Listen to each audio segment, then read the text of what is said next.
เนาะสบายดีตอนดึกวันที่6 เดือน 8 ปี 2024ลงคลิปตอนดึกคลิปคำคมฝากคำคมความพยายามความตั้งใจจะพาพวกเฮาก้าวขึ้นหอดจุดที่สูงสุดพรแสวงเหนือกว่าพรสวรรค์อาจารย์บ่เชื่อว่าพรสวรรค์สิไปเหนือกว่าพรแสวงเนาะ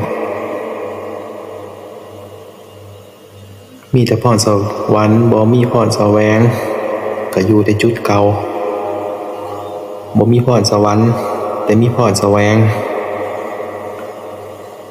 ทุกอย่างก็สิก้าวเข้ามาเองและบ่มีคำว่าสาย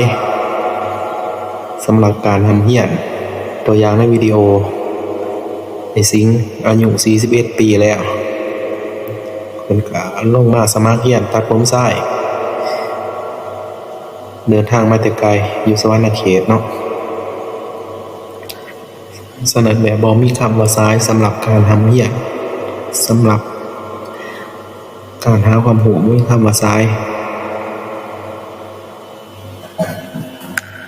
ฝากไว้คิดเนาะทุกคนใครอยากเฮียนตัดผมทรายเนาะอาชีพตัดผมทรายใครอยากเป็นช่างตัดผมทรายมาลงทะเบียนได้เด้ออยู่ปากเซ่แขวงจำปาสักนี่แหละหากอยู่ภูเมืองภาค 4 เส้นวัดไฮโศก